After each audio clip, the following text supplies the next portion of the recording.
흩어져 있던 우리의 마음과 생각을 주님 가지런하게 하여 주시고, 우리의 마음밭에 말씀의 씨앗이 뿌려지고 자라고 열매 맺도록 성령 하나님 이 시간 인도하여 주옵소서. 예수님 이름으로 기도합니다. 아멘. 주님의 이름으로 평안을 전합니다.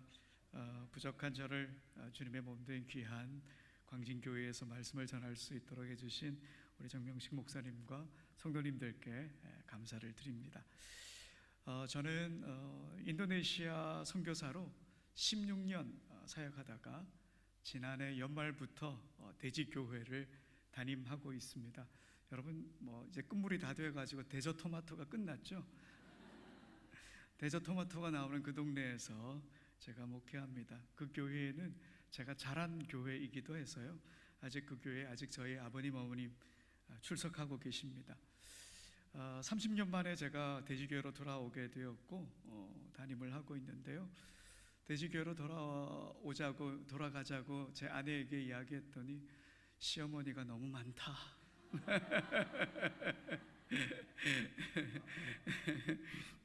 그래도 부담스럽지만 주님께서 은혜 주셔서 지금까지 열심히 잘하고 있습니다. 몇 해 전에 제가 자카르타에서 사역하고 있을 때의 일입니다.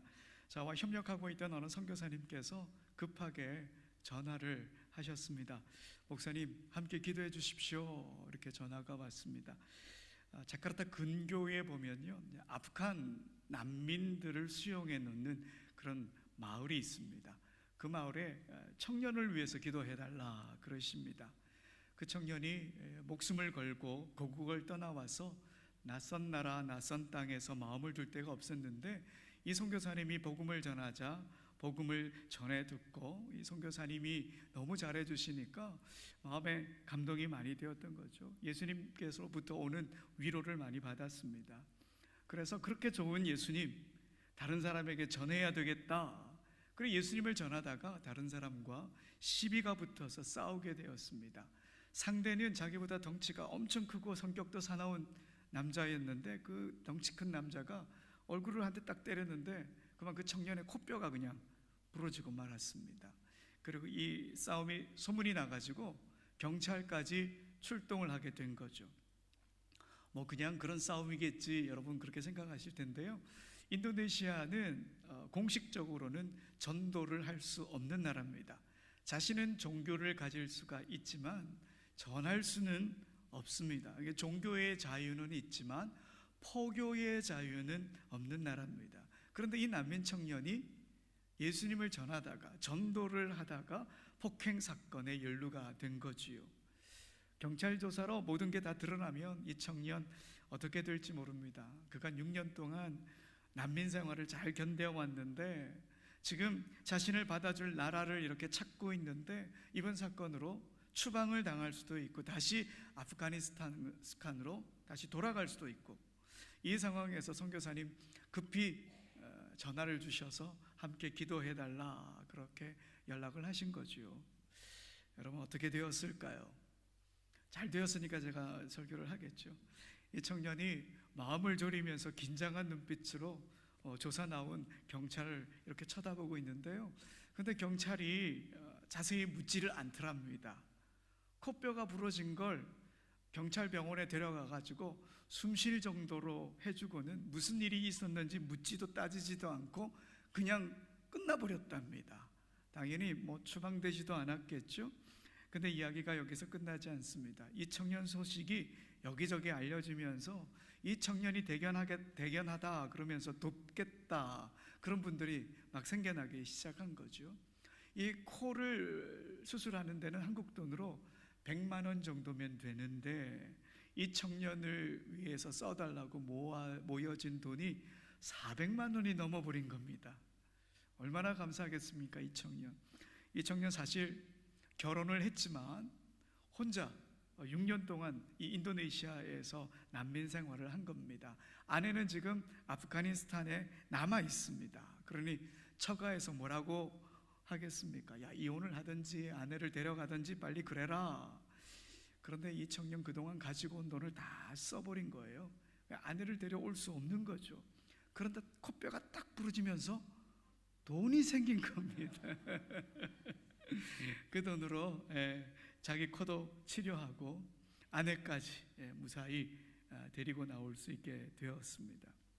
그런데 이 데려온 아내를 난민 등록을 시키는데요, 인도네시아 행정공무원이 실수를 합니다.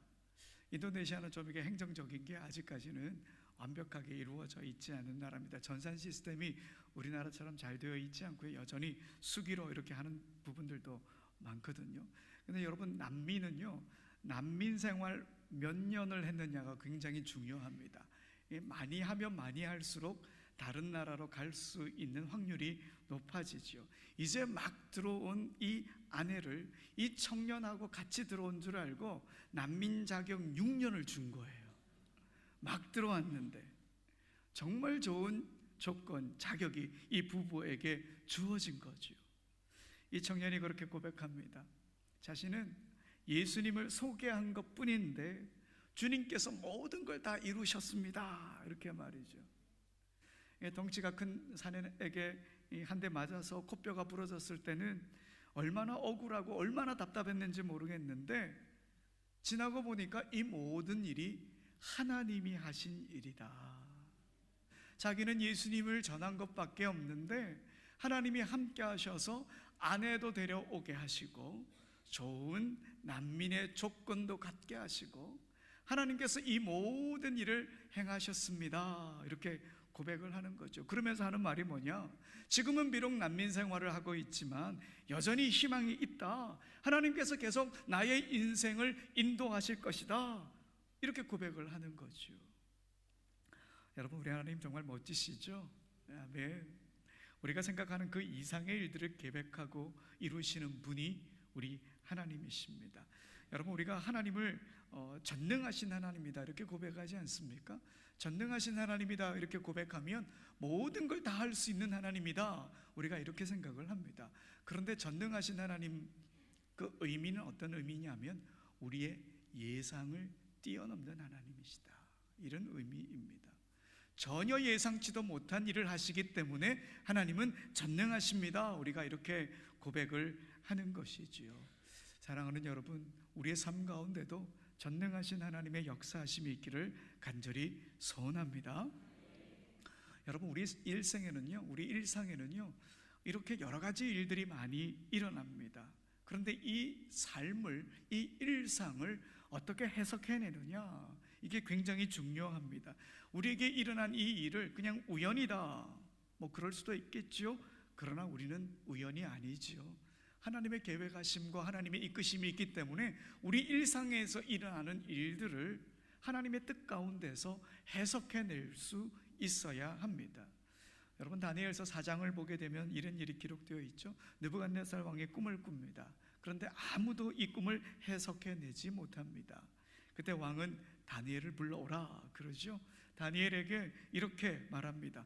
거룩한 신들의 영이 네 안에 있으니까 너는 충분히 내 꿈을 다 해석할 수 있을 거야. 정말 왕의 말처럼 다니엘은 왕의 꿈을 해석해냅니다. 여러분, 여기서 해석하다라고 하는 이 히브리 말이 파타르라고 하는 말인데요, 원래 의미가 뭐냐면 활짝 열다, 이런 뜻입니다. 활짝 열다. 그러니까 해석하다라고 하는 말은 닫혀 있었던 이 비밀의 문들이 활짝 열렸다, 숨겨졌던 하나님의 뜻이 훤히 드러났다, 이 말이죠. 그러니까 우리 삶에서 일어나는 일들에게는 숨겨져 있는 하나님의 뜻이 있는데 그 뜻을 제대로 깨달아야 된다. 그래야 삶을 해석해내야 온전한 하나님의 뜻을 알고 우리가 하나님의 신앙인다운 삶을 살아갈 수 있다, 이 말인 것이죠. 그러니 여러분, 꿈만 해석하는 게 아니라 우리의 삶도 해석해내야 하는 것입니다. 내게 주어진 삶을 어떻게 해석하느냐, 나에게 일어난 일들을 어떻게 받아들이느냐, 내 삶에 일어나고 있는 일에 어떤 하나님의 숨은 뜻이 있느냐, 이 질문의 해답에 따라서 우리의 믿음도 달라지고 우리의 삶도 변화되는 거지요. 여러분, 오늘 우리가 고린도전서를 읽었는데요, 고린도 교회는 바울이 개척한 교회입니다. 이 바울이 개척한 교회에 바울이 편지를 써 보냅니다. 바울이 고린도 교회를 개척할 당시는 정말 어렵고 힘든 상황이었습니다. 이 상황을 사도 바울은 과연 어떻게 해석을 했을까요? 힘들다, 어렵다, 그렇게만 느끼고 그냥 그 자리에 머물렀을까요?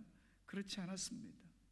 여러분, 바울이 고린도에 오기 전에 빌립보에서는요 감옥에 갇혔고요, 데살로니가에서는 유대인들의 박해 때문에 도망을 쳐야 했습니다.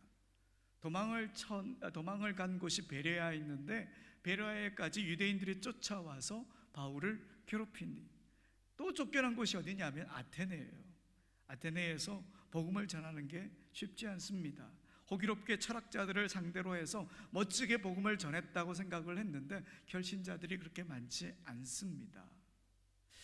여러분, 이쯤 되면 아무리 사나 죽거나 나는 주님의 것입니다 고백했던 사도 바울이지만 지칠 수밖에 없겠죠. 그렇게 무거운 발걸음으로 도착한 곳이 어디냐면 고린도라고 하는 동네입니다. 거기서도 복음을 전하는 일이 쉽지 않습니다. 방탕한 사람들, 음란한 사람들, 세속 쾌락을 쫓아가는 사람들, 이들은 복음을 믿고 하나님의 사람이 될 그런 분위기가 아니었던 거지요. 유대인들의 방해도 만만치 않고, 이때 바울의 심정이 어땠을까요? 고린도전서 2장 3절에 보니까요, 내가 너희 가운데 거할 때에 약하고 두려워하고 심히 떨었노라, 이렇게 말합니다. 그 당시에 자신을 그렇게 평가한 것이죠. 복음을 위해 목숨까지 내던진 그런 바울이 이렇게 약해져 있었다는 겁니다. 마음이 막 흔들렸다는 거죠. 하지만 그는 거기서 멈추지 않았습니다. 그 어려움 속에서 좌절하지 않았습니다. 무너지지도 않았습니다. 다시 힘을 내었겠죠. 어떻게 그가 힘을 내었을까? 그 어려운 상황을 어떻게 해석해내었을까? 고린도후서에 이렇게 그가 고백합니다. 우리 고린도후서 1장 8절에서 9절까지의 말씀인데요, 우리 함께 읽어볼까요? 함께 읽어봅시다. 시작. 형제들아, 우리가 아시아에서 당한 환난을 너희가 모르기를 원하지 아니하노니 힘에 겹도록 심한 고난을 당하여 살 소망까지 끊어지고 우리는 우리 자신이 사형 선고를 받은 줄 알았으니 이는 우리로 자기를 의지하지 말고 오직 죽은 자를 다시 살리시는 하나님만 의지하게 하심이라. 아멘. 여러분 9절을 보십시오. 우리는 우리 자신이 사형 선고를 받은 줄 알았으나 이는 우리로 자기를 의지하지 말고 어떻게 해요? 오직 죽은 자를 다시 살리시는 하나님만 의지하게 하심이라. 여러분, 이게 바로 바울이 자신의 삶을 해석해낸 겁니다. 자기에게 수없이 많은 어려움, 두려움, 그런 게 다가왔지만 뭐라고 이야기합니까? 나를 의지하지 않고 오직 죽은 자를 다시 살리시는 하나님을 의지하라고 나에게 이런 어려움을 주셨구나. 그가 그렇게 해석을 해내었다 하는 것이죠. 여러분, 이렇게 해석을 했으면 그가 어떤 삶을 살았을까요? 해석에 걸맞는 삶을 살았겠지요. 주님을 더 의지하고 주님 더 신뢰하는 삶을 살아내었습니다. 그런데 시간이 어느 정도 지나고 나서 바울이 고린도를 떠났습니다. 그런데 고린도에서 들려오는 이런저런 소식이 좀 못마땅합니다. 그들에게 어려움이 닥쳐왔는데요, 고린도 교회 교인들이 잘 해석을 해내지 못하는 겁니다. 어려움이 찾아왔는데 우왕좌왕합니다. 그리고 믿음에서 떠난 사람도 있다고 그럽니다. 교회가 바로 서지 못하고 있다고 그럽니다. 그리고 교회가 여러 파로 막 나뉘어져 가지고 교회가 무너질지도 모르는 그런 상황이 된 거죠. 또 고린도 교회가, 고린도라고 하는 도시가 성적으로 문란한 도시였는데 예수님을 따르면서도 여전히 성적인 것에 얽매여 살아가고 있는 사람도 있다. 또 교인들끼리 소송이 붙어가지고 이방 신전에서 나오는 고기를 먹어도 된다, 먹지 말아야 된다, 이런 문제까지 막 터져 나온 거지요. 심지어 성령의 은사를 많이 받았는데 이 성령의 은사가 제대로 사용되지 않는 거예요. 사람을 판단하는데 이 성령의 은사가 사용되었던 거지요. 그래서 사랑도 흔들리고 부활신앙도 흔들리고 교회가 이런 일로 상당한 어려움을 겪게 된 거지요. 고린도 교회 성도들은 그런 상황들을 믿음의 눈으로 해석해내지 못했다 하는 겁니다. 세상의 지식으로, 자신의 경험으로 그렇게 판단하고 해석해내었습니다. 문제가 더 커질 수밖에 없겠죠. 그래서 그 소식을 듣고 바울이 답답한 마음으로 펜을 들어서 이 편지를 썼던 거죠. 자, 믿음의 눈으로 보자. 특별히 성령님의 도우심을 믿고 눈앞에 펼쳐진 일을 우리 한번 제대로 해석해내고 살아가보자, 그렇게 권면하는 내용이 오늘 본문입니다. 여러분, 2장 10절의 말씀 함께 한번 더 읽어볼까요? 시작. 오직 하나님이 성령으로 이것을 우리에게 보이셨으니 성령은 모든 것 곧 하나님의 깊은 것까지도 통달하시느니라. 아멘. 지금 어렵고 힘든 일을 겪고 있는데 니네들이 제대로 해석해내지 못한다. 자, 이제 기도하자. 누구께 맡기라고요? 성령님께. 성령님께서 지금 일어나고 있는 일들을 해석해 주실 것이니까 자, 우리 힘을 내보자. 성령의 도우심을 믿고 제대로 그 문제들을 하나님의 시선으로 한번 바라보자. 지금 이렇게 바울이 편지를 쓴 거죠. 여러분, 방금 읽었던 2장 10절에 통달하다라고 하는 단어가 나오죠. 그 통달하다라고 하는 것은 우리가 흔히 알기로는 막힘없이 훤히 다 안다, 이런 의미로 알고 있는데요. 그런데 헬라어 단어를 살펴보니까 의미가 조금 다릅니다. 통달하다, 어떤 의미가 있느냐? 찾다, 조사하다, 살피다, 이런 의미를 갖고 있는 말입니다. 요즘 말로 쉽게 표현하면요, 인터넷에서 검색하다, 구글링하다, 이런 의미의 단어인 거죠. 성령님께서 순식간에 검색을 하셔가지고 하나님께서 깊이 감춰놓았던 그런 사이트까지 찾아 들어가가지고 하나님의 뜻을 알아내신다, 바로 이런 의미가 있는 거죠. 그러니까 성령님이 뭐라고 말씀하시는지 성령님의 귀를 기울여봐라, 이런 의미가 있는 것입니다. 그 결과 우리가 기쁘신 하나님의 비밀을 깨닫게 되고 우리에게 일어난 어려움을 하나님의 눈으로 보게 된다 하는 것이죠. 여러분, 성령님을 통해 지금 일어나고 있는 상황에 어떤 하나님의 깊은 뜻이 있는지 제대로 깨닫게 되고 해석해낼 수 있는 거죠. 여러분, 오늘 보면 12절도 함께 읽어봅시다. 12절 12절 시작. 우리가 세상의 영을 받지 아니하고 오직 하나님으로부터 온 영을 받았으니 이는 우리로 하여금 하나님께서 우리에게 은혜로 주신 것들을 알게 하려 하심이라. 아멘. 성령님을 통해 하나님께서 우리에게 주신 모든 것이 하나님의 은혜로 주신 것임을 깨닫게 된다, 이 말이죠. 어떤 상황이 걷잡을 수 없이 닥쳐온다 하더라도 성령님의 도우심으로 모든 것이 하나님의 은혜다라고 하는 사실을 깨닫게 된다, 이 말입니다. 여러분, 믿음의 사람은 옳고 그름을 판단하고 그리고 자신에게 일어난 일들을 해석할 때에 자의대로, 기분대로 판단하지 않습니다. 믿음의 사람은 성령님의 도우심으로 그리고 하나님의 마음으로 모든 것을 판단하고 이해하고 해석해야 됩니다. 물론 하나님의 뜻대로 해석하며 사는 게 때로는 굉장히 어리석어 보일 때도 있습니다. 하지만 우리 존재를 만드신 분께 우리가 아멘 하는 것이 우리 인생의 성공입니다. 쓰라림과 실패를 맛보면서도 끝끝내 하나님의 뜻을 받드는 사람에게는 분명한 생명의 면류관이 주어지는 거니까요. 그래서 자신에게 닥쳐진 일들에 대해 성령의 도우심으로 하나님의 마음을 갖고 제대로 해석해내고 판단해내야 되는 거죠. 여러분, 13절 말씀도 우리 한번 읽어봅시다. 13절 말씀입니다. 시작. 우리가 이것을 말하거니와 사람의 지혜가 가르친 말로 아니하고 오직 성령께서 가르치신 것으로 하니 영적인 일은 영적인 것으로 분별하느니라. 아멘. 자, 여기 분명히 이야기하죠. 영적인 것은 뭐로 분별한다고요? 영적인 것으로 분별한다.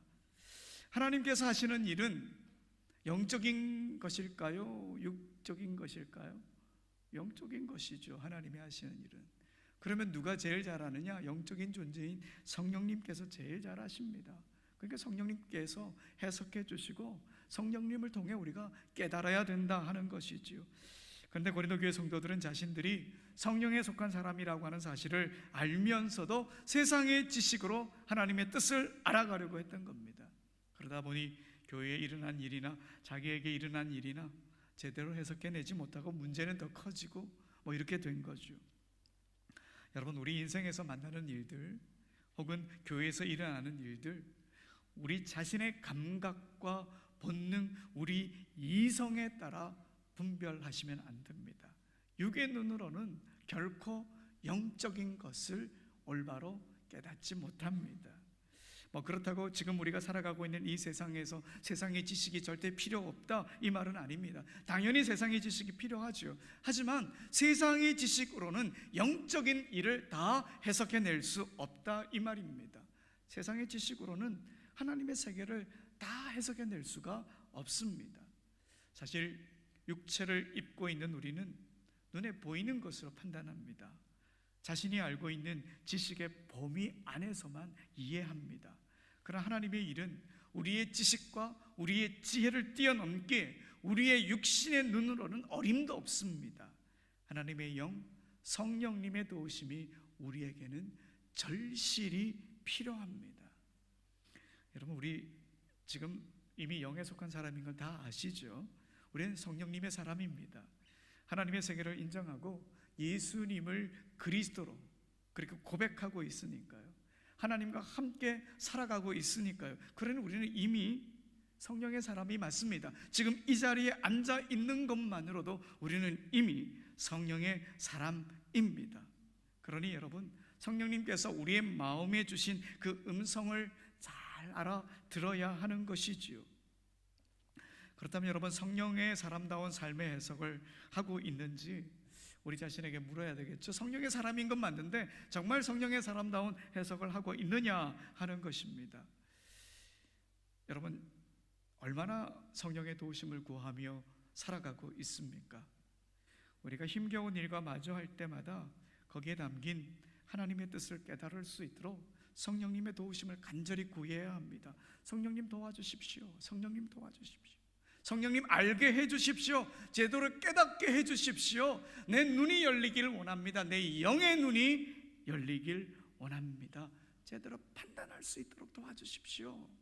여러분, 그렇게 겸손하게 기도해야 합니다. 기도한 사람의 세상을 판단하는 것과 기도하지 않은 사람이 판단하는 것, 해석하는 것 같을 수가 없죠. 다릅니다. 기도하며 성령의 도우심을 구한 사람의 해석이 더 하나님의 뜻에 가깝지 않겠습니까? 여러분, 요즘처럼 가치관의 혼동을 겪고 있는 이 세대에는 하나님의 뜻을 바로 해석하고 적용하는 일이 얼마나 중요한지 모릅니다. 성령의 도우심으로 삶을 하나님의 은혜로 해석해내기 우리가 시작을 하면은 우리의 삶이 은총 아닌 게 없습니다. 감사 아닌 게 없습니다. 얼마 전까지 우리가 코로나 때문에 참 힘들지 않았습니까? 교회는 여전히 어렵다고 그러죠. 저희 시골 교회도 많이 어렵습니다. 인원이 성도수가 많이 줄어가지고요. 하지만 이 또한 우리는 성령의 관점으로 바라볼 수 있어야 됩니다. 이런 현상을 보면서 교회는 망했다 이렇게 해석을 하면 안 되겠죠. 어떻게 해석을 할까요? 우리의 믿음이 적나라하게 다 드러났다. 이제 다시 믿음을 정비하고 이 믿음 위에 다시 교회를 세우자. 지금은 교회가 새로운 도전의 시대다. 여러분, 이렇게 해석해내야 되는 겁니다. 오늘 낮에 제가 설교를 하면서 목회데이터 연구소의 자료를 인용을 하면서 설교를 했는데요, 3040 세대에게 물었습니다. 신앙의 뿌리가 어디서 왔느냐 물었더니 크리스찬 가정에서 자란 친구들은 거의 다 크리스찬 가정에서 태어나서 자랐기 때문에 나의 신앙이 자리 잡고 있다, 이렇게 대답을 했습니다. 그런데 참 재미있는 대답은 교회에 얼마만큼 열심히 봉사하십니까? 라고 하는 점수를 매겼는데 엄마는 82점, 아빠는 72점, 자기는 51점. 3040 세대가 자기의 신앙이 엄마 아버지 세대보다, 부모 세대보다 못하고 있다는 것을 알고 있다는 겁니다. 그러면 이걸 어떻게 해석해내야 될까요? 3040 세대이 망했네, 이렇게 해석을 하면 안 되는 것이죠. 3040 세대 그래도 자기의 신앙을 객관적으로 볼 줄 아네? 이렇게 봐야 되는 거죠. 긍정적으로 보면서 그래, 너의 모습이 이러니까 이제 다시 시작해보자, 이렇게 해석을 해내야 되지 않겠습니까? 하나님께서 놀라운 일을 계획해 놓고 계시니까 기대하면서 다시 시작해보자. 교회가 복음으로 더 단단히 세워질 수 있는 시간이다. 마른 뼈를 군대가 되게 하신 하나님의 능력을 우리가 다시 경험할 수 있는 시간이다. 이렇게 고백하며 나아가야 합니다. 여러분, 우리 교회뿐 아니죠. 우리 개인의 삶도 마찬가지입니다. 우리 앞에 여전히 불투명한 미래가 있을지 모르겠습니다. 하지만 불투명한 미래만 바라보면 우리는 제대로 해석하지 못합니다. 하나님의 시선을 바라보면서 지금은 밤이 아니다, 오히려 하나님이 일하시는 낮이다, 이런 믿음을 가지고 나아가야 되는 것이죠. 저희 교회는 올해 117년이 되었습니다. 좀 오래된 것 같죠. 저희 아버님이 90년 교회를 다니고 계십니다. 좀 오래 다니고 계시죠. 교회를 이전해야 되는데요, 아버님이 제일 반대를 많이 하십니다. 본인이 어려서부터 자란 교회이기 때문에. 근데 지금 굉장히 어렵습니다. 저희 교회 옆에 중앙고속도로가 지나갑니다. 바로 지나가고요. 그리고 토지가 개발되는 것이 굉장히 어렵습니다. 그래서 어렵게 에코델타시티라고 하는 곳에 교회를 이전하게 되었습니다. 우리 어르신들의 마음이 정말 불편합니다. 100년, 117년을 그 교회에 있었는데 대지교회는 대저에 있어야지 어디로 간단 말이냐. 기도하면서 주님의 뜻을 묻고 있습니다. 모두가 함께 갈 수 있는 이 형편에서 우리가 어떻게 해석을 해내야 되겠습니까? 어르신들이 그러니 여기에 있자. 죄송한데요, 작년에 저희 교회 초등학교에 1학년이 3명 입학했습니다. 감사합니다. 반응을 해주셔서. 교회 주위에 집이 없습니다. 그래서 기도하고 있습니다. 하나님, 선지자들이 말씀을 선포할 때 세례 요한을 빼고는 다 사람 많은 데서 선포했습니다. 세례 요한만 광야로 갔지 이사야도 사람 많은 데로 갔고 엘리야도 사람 많은 데로 갔고 우리도 사람 많은 데로 보내주십시오. 여러분, 이렇게 해석해야 되지 않겠습니까? 여러분, 혹시 기억나시면 한 번씩 대지교회를 위해서 기도해 주십시오. 사실 대지라고 하는 지명이요, 이제 지금은 사라졌습니다. 오래됐습니다. 대저면 대질이었는데요, 대질이라고 하는 말이 많이 사라졌죠. 그래서 큰데 땅 짓자는 남아 있으니 큰 땅, 하나님의 나라를 바라보며 나아가는 대지교회다, 이런 마음을 품고 나아가고 있습니다. 제가 어릴 때 할머니와 한방을 썼습니다. 할머니도 대지교회 오래 다니셨겠죠. 그때 할머니와 둘만 드렸던 그 가정 예배를 제가 지금까지 잊지 못합니다. 아버지, 어머니, 누님들은 교회에 이제 그때는 저녁 예배가 있지 않았습니까? 주일 저녁 예배를 드리러 가고 나면 할머니하고 저만 남아 있습니다. 그래서 둘이 앉아가지고요, 예배를 드리기 시작을 합니다. 그 10살도 채 되지 않은 꼬마가 예배 드리기를 좋아하겠습니까? 싫어하겠습니까? 답은 이미 나와 있죠. 싫어하죠. 그래서 어떤 날은 TV를 딱 켜놓고 볼륨을 딱 줄여놓고 예배를 드리기 시작을 하는 거죠. 왜냐하면 할머니가 찬송을 부르면요, 저희 할머니가 업문을 못 깨우치셨어요. 그런데 받침만 모를 뿐이지 대강 아시는 것 같아요. 여러분, 제가 눈물을 흘리는 게 아니라 요즘 이게 안구 건조증이 나와가지고 저희 할머니 업무는 어깨 치셨지만 받침만 모르는 정도인 것 같아요. 찬송가를 기가 막히게 찾으세요. 찬송을 딱 부르시고 그러고 난 다음에 기도를 하시는데요, 이 기도가 창세기부터 요한계시록까지예요. 그리고 할머니 자녀를 위해서 얼마나 자녀가 많은지 한 명 한 명 불러가면서 다 기도를 하세요. 그리고 기도가 딱 끝나면 놀랍게도 아버지, 어머니, 누님들이 교회에서 딱 오시는 거예요. 그러니까 제가 TV를 켜놓고 볼륨을 줄일 수밖에 없겠죠. 근데요, 지금 생각해보면 그 시간이 정말 그립습니다. 정말 그립습니다. 자녀들을 위해 한 명 한 명 기도할 때에, 저를 위해 기도할 때 꼭 기억나는 기도가 있습니다. 정일이를 위해서 기도합니다. 3대 장로가 되게 해주십시오. 이렇게 기도하셨어요. 그 기도가 안 이루어지고 그 교회에 담임이 됐는데, 뭐 헌법으로 보면 목사도 장로니까 3대 장로가 된 거나 마찬가지인데요. 그때 할머니께서 부르신 찬송가를 잊지 못합니다. 여러분, 우리 찬송가 373장에 보면 고요한 바다로라고 하는 찬송이 있죠. 고요한 바다로 저 천국 향할 때 주 내게 순풍 주시니 참 감사합니다.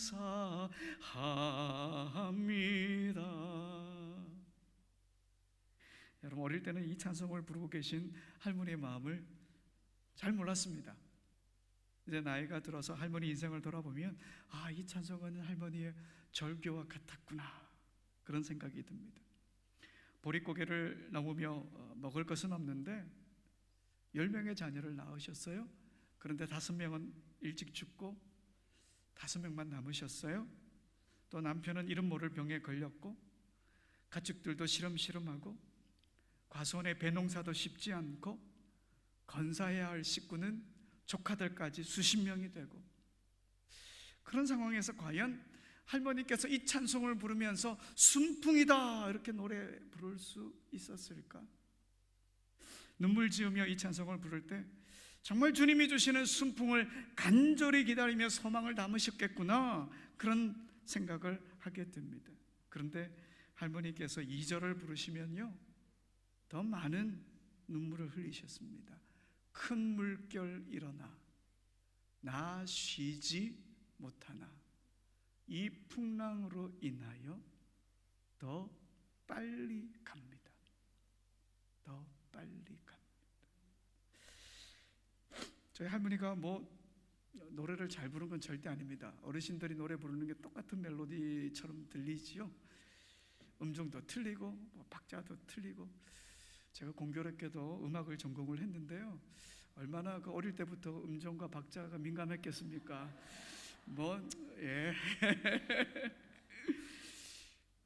그런데 음정 박자 다 틀렸지만 그 고백은 믿음의 고백이었죠. 큰 물결이 일어나요. 쉴 틈 없이 계속 풍랑이 불어닥쳐요. 그런데 그 어려움이 인생의 지름길이 됩니다. 이 고백이잖아요. 하나님, 이 순풍 때문에, 이 풍랑 때문에 내가 더 빨리 목적지로 갈 수 있습니다. 할머니의 찬송은 바로 이런 고백이었고 삶의 해석이었습니다. 여러분, 성령님께서 도우시면요, 그래서 하나님의 마음을 알게 되면 우리가 삶을 이렇게 해석해낼 수 있는 겁니다. 지금 참기 힘든 어려움 가운데 처해 있지만 풍랑이 내 삶을 엄습하고 좌절의 먹구름이 내 인생을 뒤덮고 있고 제대로 숨조차 쉴 수 없다고 할지라도 지금 이 풍랑이야말로 하나님이 주시는 은혜입니다. 이 풍랑이야말로 감사의 제목입니다. 이 풍랑으로 인하여 빨리 갈 줄 믿습니다. 우리가 이런 고백을 하게 되는 거지요. 여전도의 회원 여러분, 우리의 신앙의 걸음은 우리에게 끝나지 않습니다. 절대로 끝나지 않습니다. 우리가 어떤 삶의 해석을 하며 살아가느냐에 따라 우리의 다음 믿음의 자녀들이, 다음 세대들이 이걸 보고 자란다니까요. 지금 놓여 있는 상황을 여러분 어떻게 해석을 하며 살아가고 있습니까? 성령님께서 주시는 그 말씀에, 그 마음에 귀 기울이며 살아가고 있습니까? 아마 될 대로 되라, 이건 절대로 아니지요.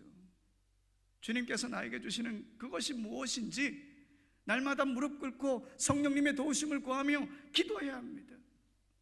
제가 30년 만에 우리 대지교회로 돌아보니까요, 예전에 기도의 자리를 지키셨던 권사님들은 다 하나님 곁으로 떠나시고 안 계셔요.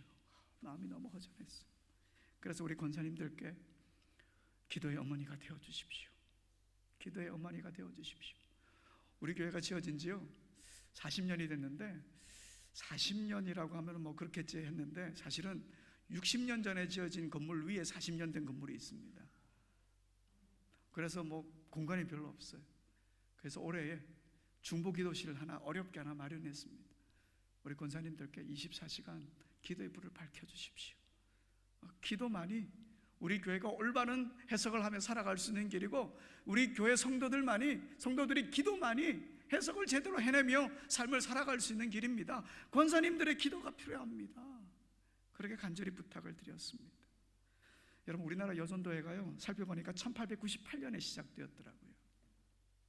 여전도회의 전통을 잘 지켜주십시오. 우리 신앙의 선배들이 정말 목숨처럼 지키는 그런 신앙이 아닙니까? 얼마나 많은 큰 은총을 받았겠습니까? 어려움 속에서 받았던 그 은총을 기억하시면서 우리 여전도의 회원 여러분들께서 믿음의 자리를, 기도의 자리를, 전도의 자리를 지켜주십시오. 여러분에게 주어진 사명을 감당해내십시오. 여러분, 우리와 마주한 모든 인생의 순간들, 우리를 숨쉬게 하는 하나님의 숨결이신 성령의 도우심입니다. 그 성령의 도우심으로 삶을 해석하십시오. 그러면 그 삶은 고통의 순간으로 끝나지 않습니다.